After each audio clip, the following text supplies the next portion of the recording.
mechanical exam crackers. तो today's topic is balancing of rotating masses both. तो first of all introduction से start करते हैं. आप सभी के सामने है बैलेंसिंग ऑफ रोटेटिंग मासेस.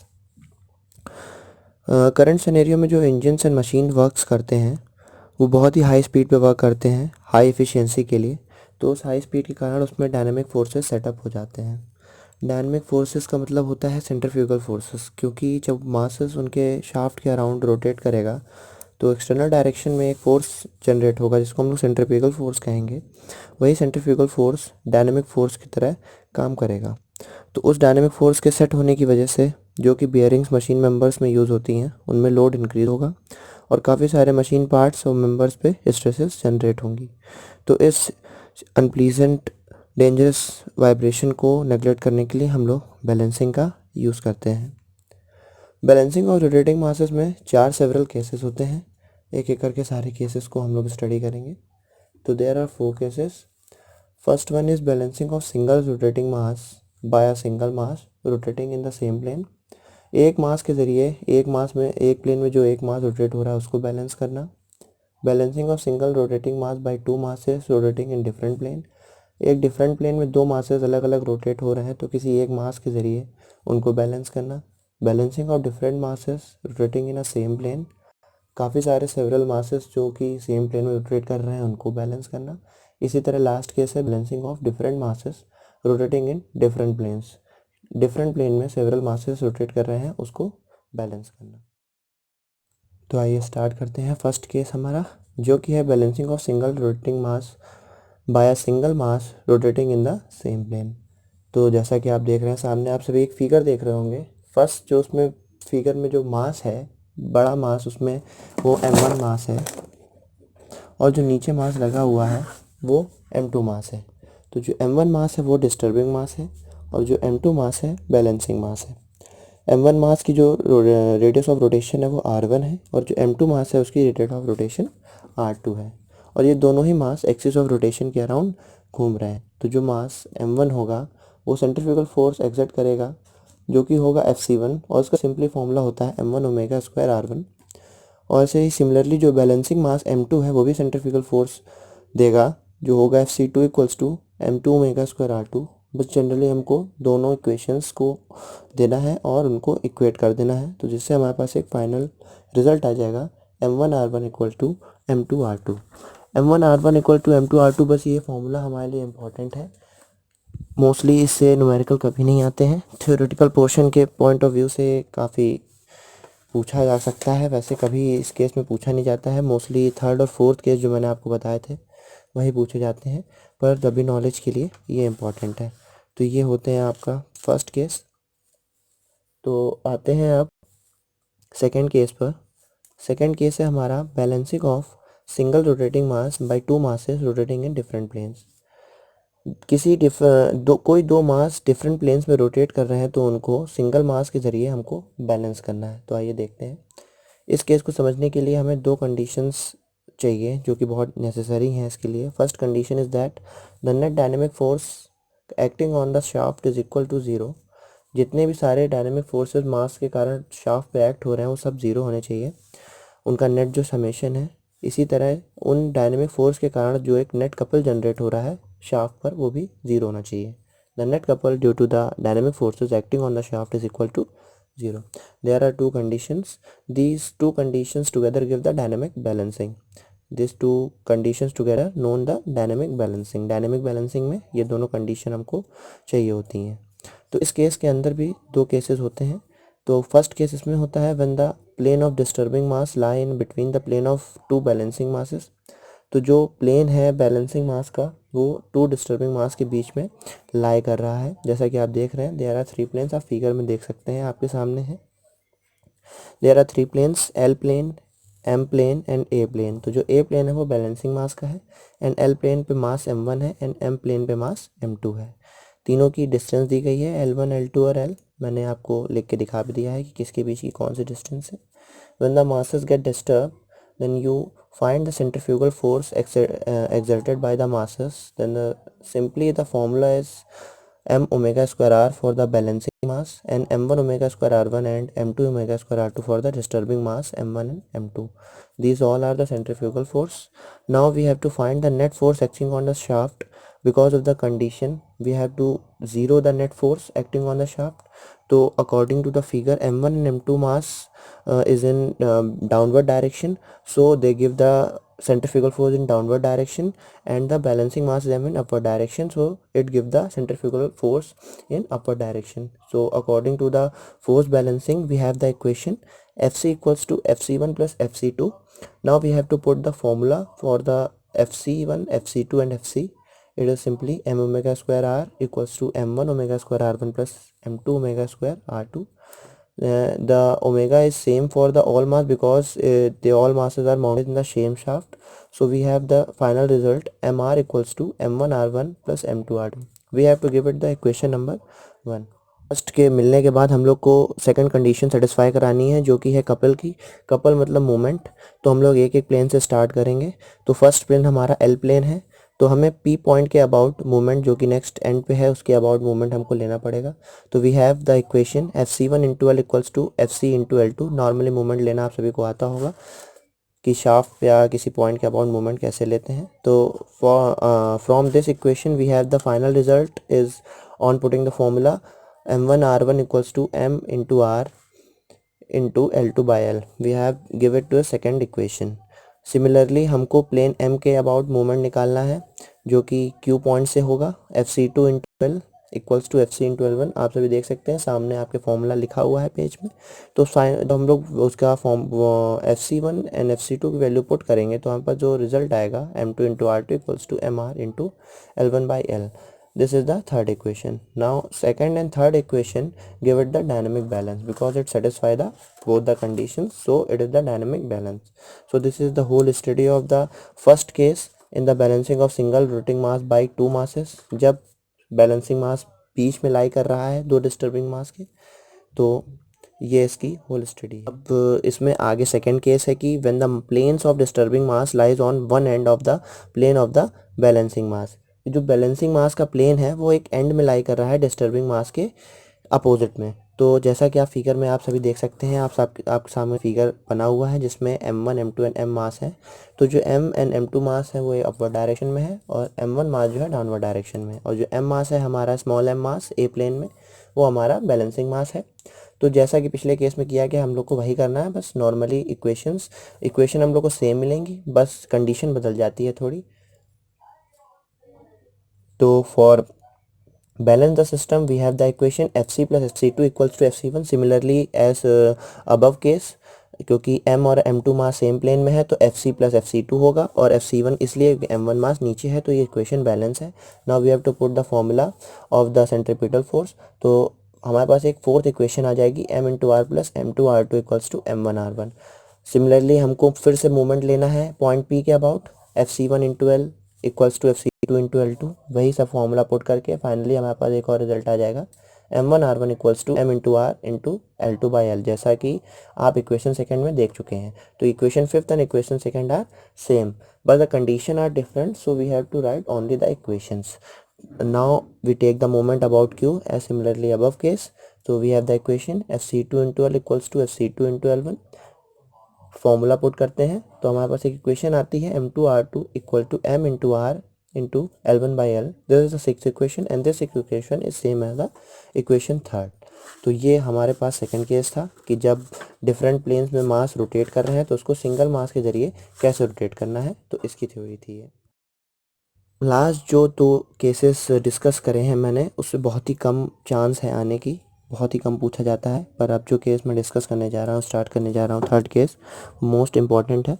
मैंने मेंशन भी करा हुआ है हेडिंग के साथ, तो आप देख सकते हैं. तो चलिए स्टार्ट करते हैं थर्ड केस, जो हमारा न्यूमेरिकल पॉइंट ऑफ व्यू से काफ़ी इंपॉर्टेंट है. फ्रीक्वेंटली इससे क्वेश्चंस एक एग्जामिनेशन में पूछे भी जाते हैं. तो हमारा थर्ड केस है balancing of several masses rotating in same plane. Same plane में काफ़ी सारे मासेस एक साथ रोटेट कर रहे हैं, तो उसको हमें कैसे बैलेंस करना है, तो आइए चलिए देखते हैं. आप सभी के सामने एक फिगर बना हुआ है जिसमें नॉर्मली बस एक शाफ्ट है, उसमें मैंने 4 मास माउंट करे हुए हैं. आप काफ़ी सारे कोई भी मास, कितने भी मास ले सकते हैं. और क्वेश्चन में देख सकते हैं, क्वेश्चन में जितने मास गिवन है उस हिसाब से आप अपना फिगर बना सकते हो। तो मैंने I consider the 4 mass M1 M2 M3 and M4 then I mounted on the shaft and I take also the reference axis OX as you see in the figure. आप फिगर में देख रहे हैं OX is the reference axis just below the M1 mass. तो reference axis से हमको सारे angle measure करने होते हैं, तो हम लोगों ने सारे मासेस को एंगल दे दिए हैं। जैसे M1 का है θ1, M2 का है θ2, M3 का θ3 एंड M4 का θ4 in the anti clockwise direction we have to measure the angles. Then all the masses have the same different radius of rotation, like M1 have R1, M2 R2 and M3 have R3 and M4 have R4. These are all masses and their radius of rotation and the angles. तो इस case में क्या होता है, हमारे पास दो method होते हैं इस प्रॉब्लम को सॉल्व करने के लिए, और कभी कभी एग्जामिनर जो होता है दोनों ही मेथड हम लोगों से पूछ लेता है कि you have to solve the problem from both method. तो there are two several methods, first is analytical method and second is graphical method. तो स्टार्ट करते हैं first an analytical method. Analytical method का मीन है कि आपको mathematically calculation solve करने हैं इक्वेशंस के through. You have to find the equations and then put them in a final equation and you have the resultant you get the resultant centrifugal force and resultant centrifugal force how much angle make with the horizontal, then you have to find it. तो analytical method में हमको सारे, जैसे मैंने आपको पिछले cases में बताया कि सेंट्रीफ्यूगल फोर्स हमको फाइंड करना होता है सबसे पहले, तो हम लोग इसमें भी सबसे पहले सारे मासेस के थ्रू जो सेंट्रीफ्यूगल फोर्स है वो हम लोग फाइंड कर लेंगे। सिंपली इसका फॉर्मूला होता है Fc इक्वल्स टू M×R, जितना मास का मैग्नीट्यूड है और उसका जितना रेडियस ऑफ रोटेशन है उसके थ्रू आप सारे मासेस का सेंट्रीफ्यूगल फोर्स मेजर कर लेंगे। फिर हमको now we have to resolve the forces horizontally and vertically. जैसा कि आप देख रहे हैं हमको horizontal direction and vertical direction में जितने भी फोर्स के कंपोनेंट हैं सबको बैलेंस करना होगा।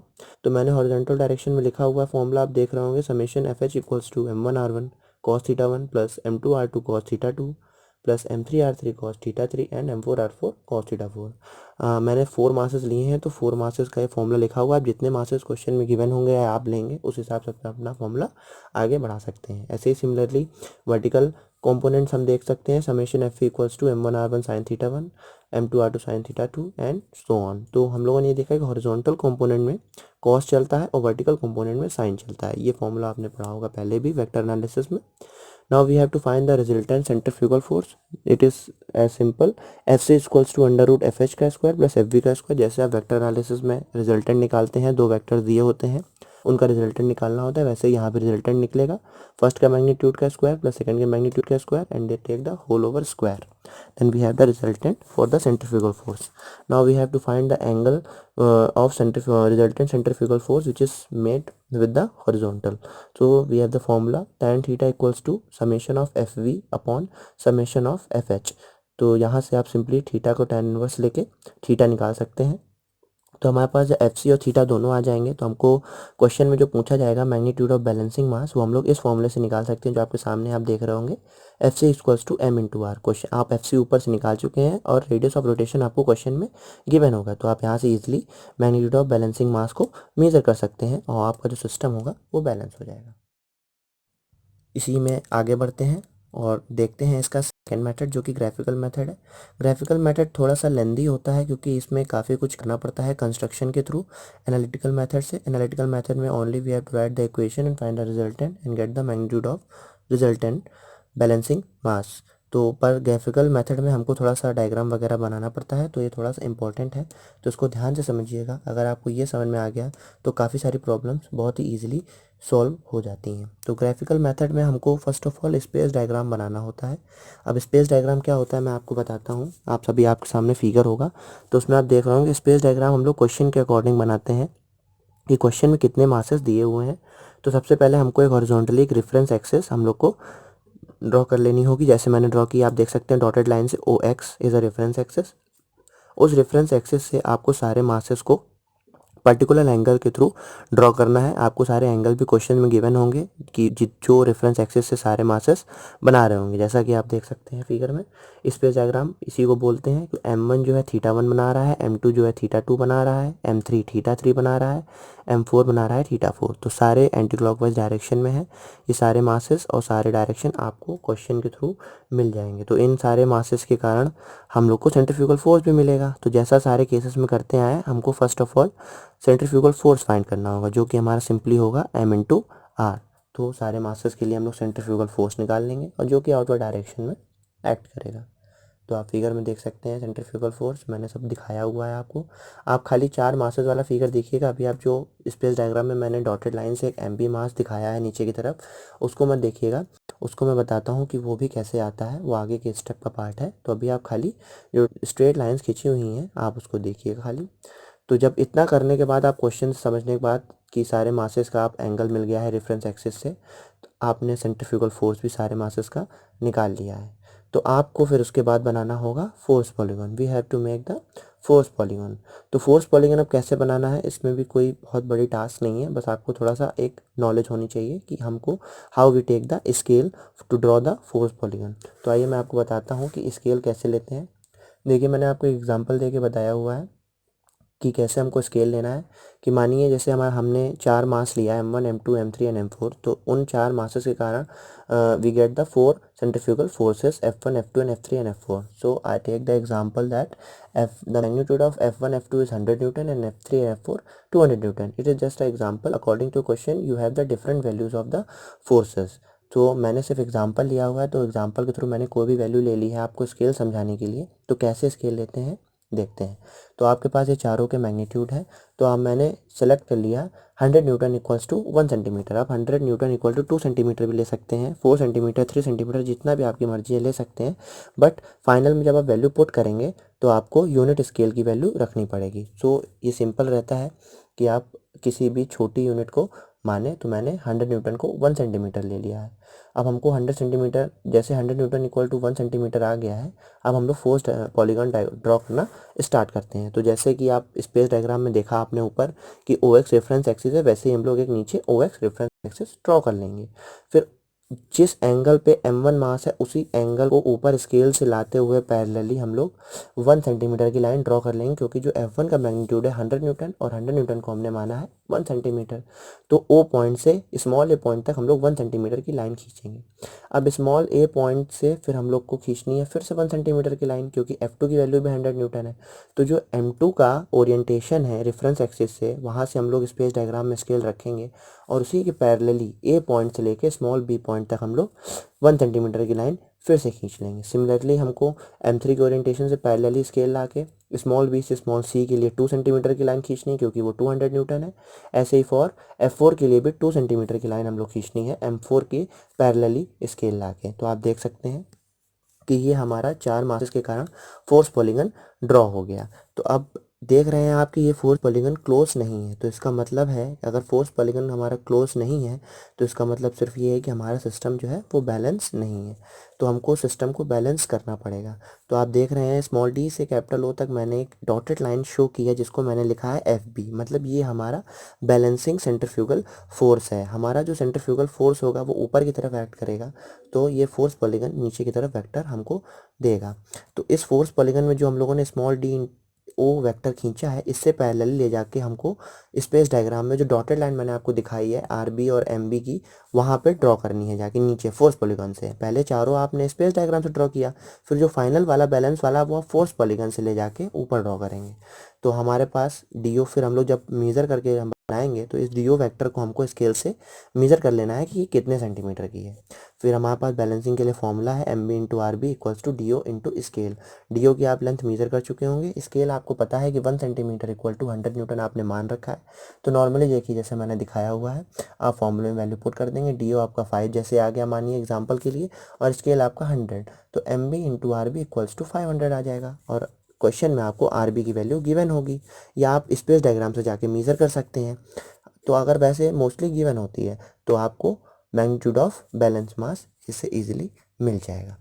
अब इससे रिलेटेड वीडियो आपको इससे रिलेटेड न्यूमेरिकल आपको नेक्स्ट वीडियो में मिलेंगे, क्योंकि जितने भी इम्पोर्टेंट न्यूमेरिकल हैं वो थोड़े लेंदी होते हैं तो कैलकुलेटिव होंगे। नेक्स्ट वीडियो में हम लोग इसको कवर करेंगे।